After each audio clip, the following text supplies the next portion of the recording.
الحمد لله وكفى والصلاة والسلام على الرسول المصطفى ودرسي لباتناد وقصة بسم باب الرد بابك كعلينته باب الرد waxa looga jeedaa marka xoolo ay soo haraan xoolihii waxa weeye marka la qaybinayo marka baaqi soo hadhay cid qaadata loo waayo in dib loogu celiyo baabu raddi waa sidaas baabka ku celinta culimada faraa'idku waxay yidhaahdaan masaa-ishu saddex midkood weeye inay tahay caadila ama naaqisa ama caa'ila saddexdaa kama baxdo masaladu ama waa caadila ama waxa weeye naaqisa ama waxa weeye caa'ila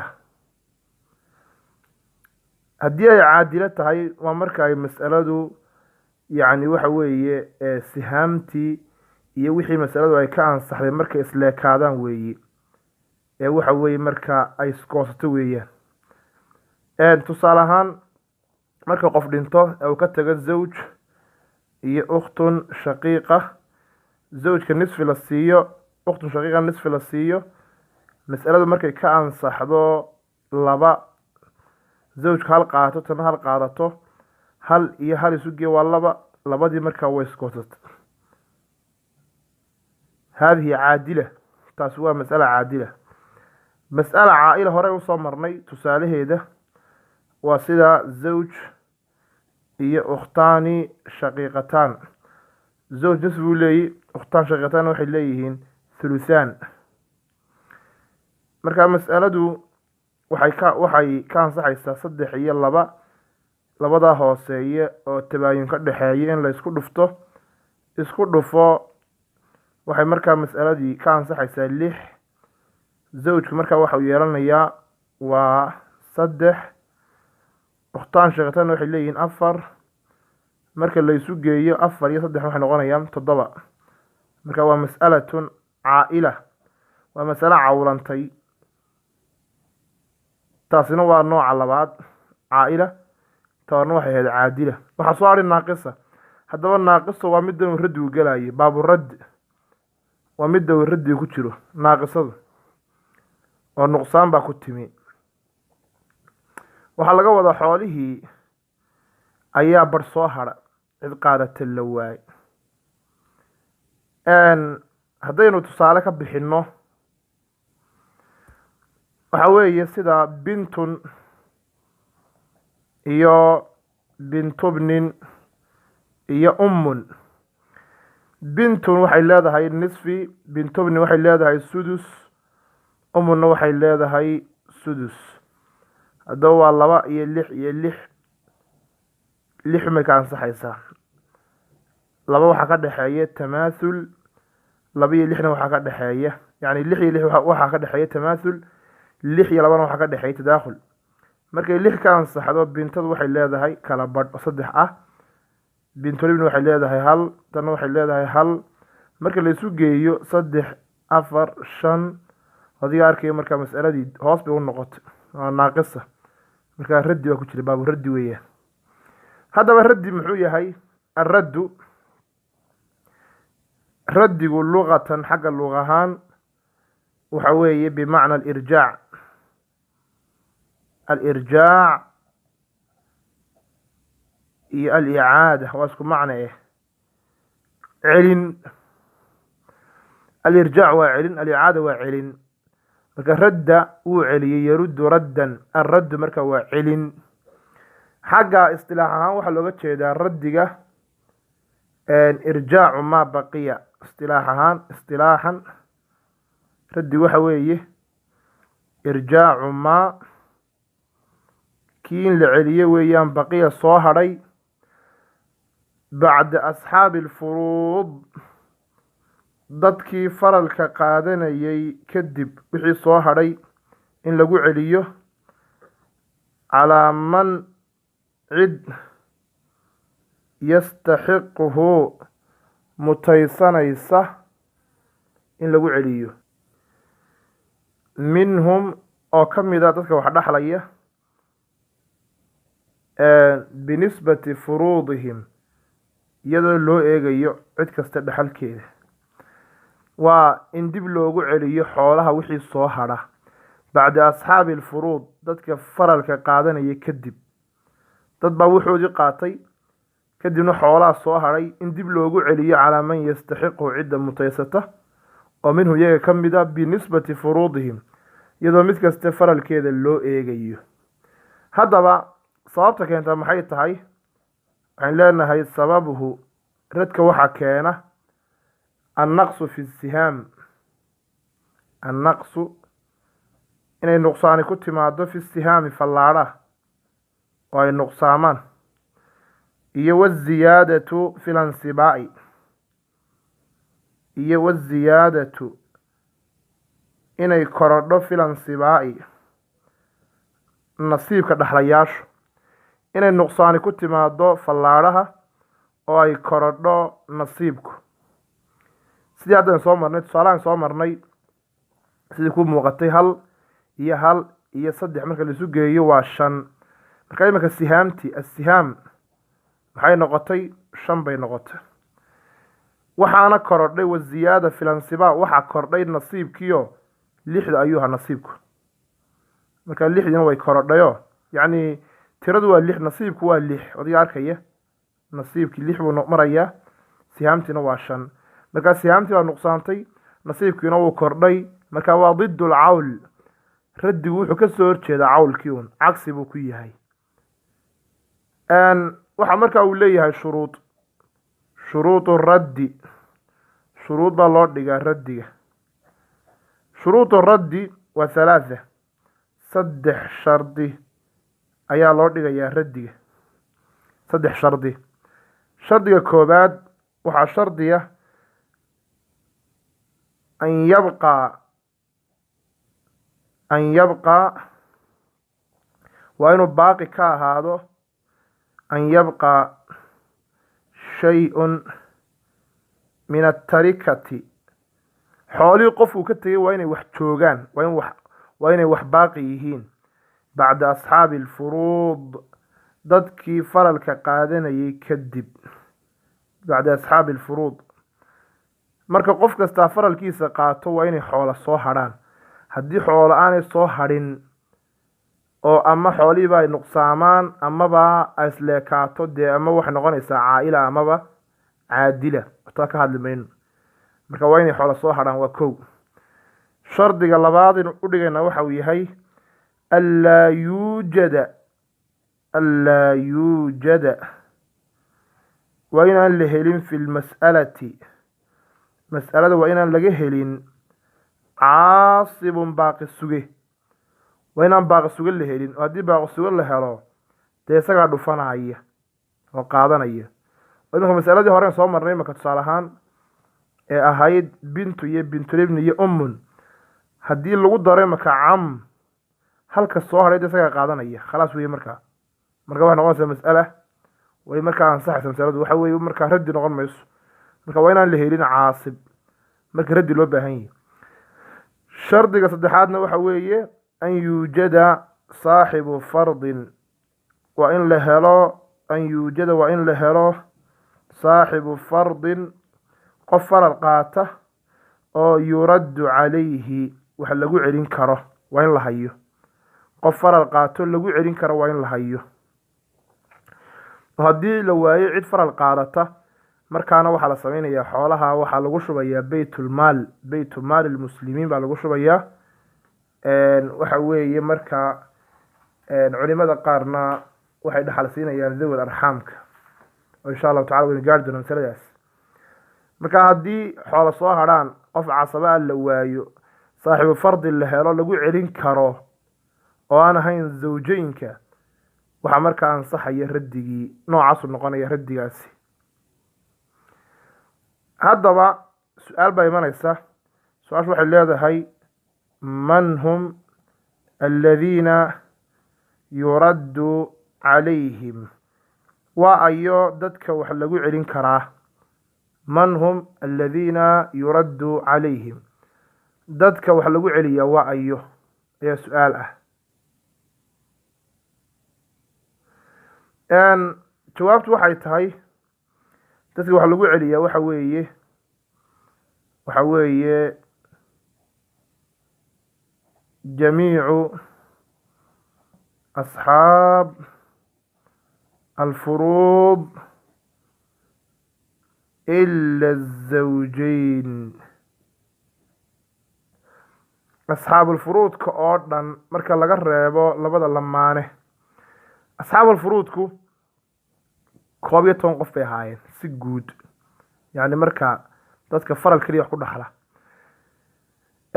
waxaa lagu dari jiray al-abu iyo aljaddu, labadaas iyagu casabana way ahaayeen, asxaabulfuruudna way ahaayeen. maadaamay labadaba isku yihiin, iyaga naga saar, ma doonayno. maxaa soo hadhaya asxaabulfuruud? waxa soo hadhaya 11. haddaba 11kaas yani waxaan ka saarnay waxaanu ka saaraynaa al-abu iyo aljaddu. marka waxa soo hadhaya 11. marka hore waxay noqon lahaayeen waxay noqon lahaayeen 13 noqon lahaayeen. haddaba 11kaas waxay noqonayeen 9 dumar ah, 9 min annisaa, 9 waa dumar, iyo warajulaani 2 nin.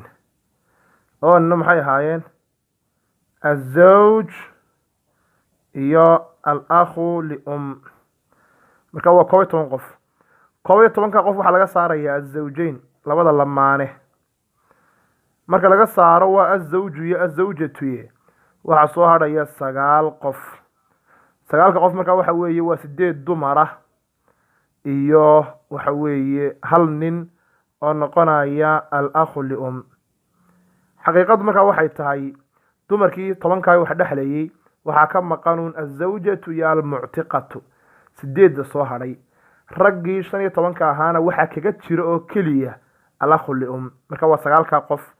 9ka qof baa noqonaya waa bintun iyo bintulibni, al-ukhtu shaqiiqa, al-ukhtu liab, al-ummu, al-ukhtu lium, iyo al-akhu lium, iyo aljaddatu liab, iyo aljaddatu lium. 9ka qof baa wax lagu celiyaa. haddaba waxaynu insha allahu tacaala qaadan doonaa axwaalu radd. xaaladaha raddiguu leeyahay. raddigu 2 xaaladood buu leeyahay, 2 xaaladood. xaaladda koowaad waxa weeye anlaa yakuuna inaanay noqonin, anlaa yakuuna maca alwarasa, dadka wax dhaxlaya inaanay la soconin axadu zawjayn, mid ka mid ah labada lamaane. taas waa xaaladda koowaad. xaaladda labaadna waxay tahay taa cagsigeeda oo anlaa yakuuna, laaduma laga saarayaa. waxayn leenahayuun an yakuuna maca alwarasati axadu azawjayn, inay la socdaan dhaxlayaasha labadii lamaane mid ka mid ah, oo labada lamaane ma kulmi karaan. haddaba aynu ka horeyno xaaladda hore, alxaalatu aluulaa, xaaladda koowaad oo ah alxaalatu aluulaa waxay tahay xaaladda koowaad anlaa yakuuna inaanu ahaanin maca alwarasa axadu zawjayn. xaaladdaasi waxay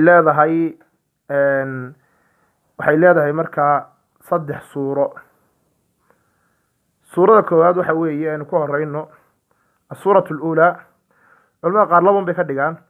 suurada koowaad waxay tahay an yakuuna inuu ahaado saaxibu lfardi, qofka faralka qaadanaya waa inuu yahay shaksan waaxidan, hal qof. shaksan waaxidan, hal qof. marka xukunkiisu wuxuu noqonayaa inuu qaato jamiica almaal. xukunkiisu waxa weeye jamiicu almaal buu qaadanayaa fardan waraddan. faralkiisiina wuu qaadanayaa, inta kalena waa lagu celinaya. tusaale ahaan qof baa dhinto, wuxuu ka tegay bintun. hadda bintun asal ahaan waxay noqon lahayd in la siiyo nisfi xoolaha, markaa 2 laga dhiso, kadibna hal ay qaadato, hal uu soo hadho. kolliba halka iyadun baa iska leh. marka inta halkan loogu qori lahaa la odhan lahaa halkaana way leedahay halkana way leedahay kala badhna waxay ku qaadatay faral kala badhna waxay ku qaadatay radio dib baa loogu celiyey waxaaba ka fudud baa lagu leeyahay in la yidhaahdo un bintun lagu hor qoro un jamiicul maal xoolahoo dhan bay iska leedahay waa keligeedii casabana ma joogto saaxiib fardi kale ma joogo axadu zawjeenna ma joogaan haddaba taas waa suurada koowaad tusaale kale aan ka bixiyo qof baa dhinto wuxuu ka tegey ukhtun shaqiiqa oo keliya maxaynu ku qoraynaa waxaan leenahay jamiic almaal xoolaha oo dhan qof baa dhinto wuxuu ka tegey ummun keligeed ah waxaan ku qoraynaa jamiic almaal xoolaha oo dhan oo maxaa loo siin waayey thuluth waxaa loo siin waayey dee kulliba thuluthka way leedahay laakiin inta soo hadhay markaa waxay ku qaadanaysaa raddi markaa fardan waraddan taas waa suurada koobaad suurada labaad waxa weeye an yakuuna fi lmas'alati akharu min saaxibi fardin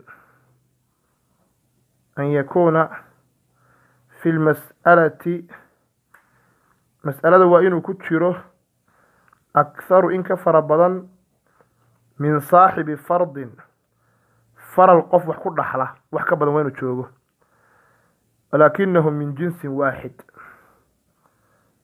hase yeeshee waa hal jinsi uun qolo keliya min jinsin waaxid jinsi waxa weeye cid wax wada dhaxasho uun sida banaad keliya ama banaat ibni keliya ama akhawaad keliya ama wax lamida waxaa loo yaqaanaa waa saaxibu fardin waaxid faral quri hal faral bay wax qaataan yacni faral bay wax ku wada qaataan laakiin hal qof maaha way ka badan yihiin waana isku jinsi maba adkaba tusaalehaan qof baa dhinto wuxuu ka tegey bintun wuxuu kaloo ka tegey bintun wuxuu kaloo ka tegey bintun inagu waxay la naqaana inay idhaahno waxa weye wax isku leeyihiin thuluthaan waa xaqiiqa thuluthaan bay leeyihin laakiin inta soo hadhay xoolaha dib baa loogu celinaya marka waxbaas dibina waxaad leedahay sida casabada kale madaxooda u tiriyoon tabtii casabada in baa loo marayaayo sidaasun baad leedahay casabo haddaba tiri madaxyadooda 1 2 3 masalada markaa 3 bay ka ansaxaysaa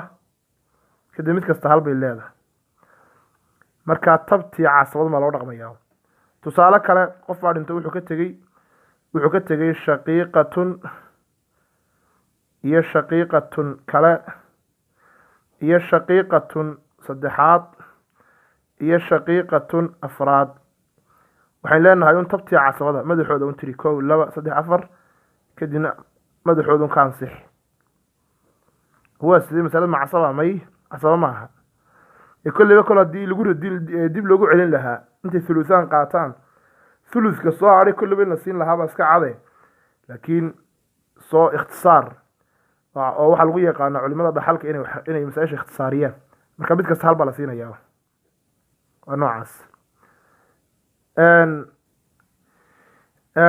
xaaladda ama suurada saddexaad ee ugu dambeysa waxay tahay yacni xaaladda koobaad oo ahayd inaanay joogin zawjeynka mid ka midii suurada labaad waxay noqonaysaa saddexaad baan leeyahay waxay noqonaysaa an yakuuna fi lmas'alati mas'alada inuu ku jiro akhar wax ka fara badan min saaxibi fardin walaakinahum hase yeeshee min ajnaas waa jinsiyo dad baa isu yimi kala jinsiyada ah hal faral wax ka badan bay qaataan laakiin waa kala jinsiyado oo waa sidee tusaale ahaan qof thuluth qaata jooga mid waxa jooga qaata tusaale ahaan qaata nisfi mid waxa jooga qaadanaya sudus mid thuluth qaata kolba waa isku dhex jiraan marka taana waxa weeye waxaa lagu magacaabaa mana joogo yacni axadu zawjada uu ka maqan yahay tusaale ahaan qof baa dhinto wuxuu ka tegey bintun wuxuu kaloo ka tegey bintubnin wuxuu kaloo ka tegey ummun hadda bintun waxay leedahay nisfi bintubni waxay leedahay sudus ummunna waxay leedahay sudus haddaba xaaladan oo kale xukunkeedu waxa weeye نجمع سهام الورثة dadka waxa dhaxlayun baa la ururinayaa fallaadhahooda kadibna waxaa laga dhigayaa aslul mas'ala ee laga dhigaya dib baa loo celinayaa marka waa cagsiga cawlka kor baa loo baxayay tan hoos la soconaya hadda 2 iyo 6 iyo 6 maxay ka ansaxaysaa labada lixaad waa isku mid waa tamaathul hal iyo 6na waxa ka dhaxeeyay tadaakhul 6 qaado bintu waxay leedahay 3 bintuna waxay leedahay hal umuna waxay leedahay hal haddaba isu geey 3 iyo hal iyo hal waa 5 marka mas'alada tabti cawlkun baa hoos cawlkun baa cagsi laga dhigaya cagsigiisii 5 baa marka laga ansixinayaa tii hore waa la iska calaamadinaya xisaabtii hore inta kalena soo qaado waa ka noocaas marka waa mas'alo iska fudud weeye mar aliyaala marka ay dadku kala jinsi yihiin kala nooc inuu bartan wax joogo qof nisfi qaadanaya mid kale oo sudusa iyo mid kale oo suduso kala duwan markaas oo kale wax mana joogaan axad zawjayn marka la xisaabiyo waxa la sameeyaa inta la isu geeyo sihaamtooda ayuun baa tabti cawlka halkii cawl kor looga soconayay ee 6 ay 7 iyo u cawlmeysay iyo 8 iyo 9 iyo 10 midkood ayaa kani hoos buu soconaya radiga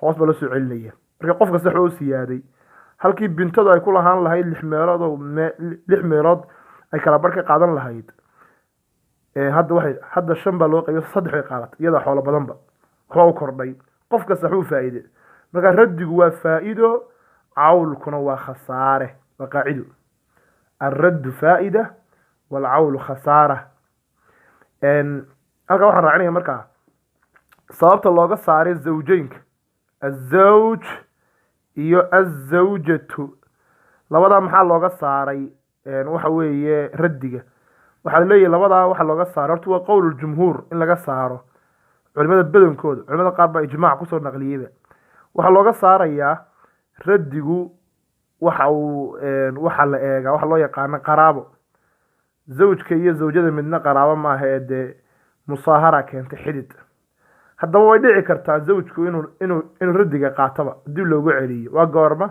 hadduu qaraabo yahay zawjna uu yahay qaraabana uu yahay tusaale ahaan waxa weeye ciduu qabay marka ay ahayd qof qaraabadiisa kamid ah oo u dhaxlaayo xaaladda iyada waa ka duwan yahay oo waxa marka laga dhigi karaa marka marka hal xidhaalo la isweydiiyo goormuu zawjku qaadan kara radi waxaad leedahay idaa kaana daa qaraaba markuu yahay qof qaraabo saaxiiba sida ibnu cam iyo wax la mid ah marka waa qaadanaya waxa marka inoo hadhay xaaladii labaad oo ah inuu joogo axad zawjayn waana xaaladda xisaabta adag dadku badankoodu ay ka cawdaan marka insha Allah ta'ala darsiga berito insha Allah ta'ala ku qaadan doona wallahu a'lam wa sallallahu ala sayidina Muhammad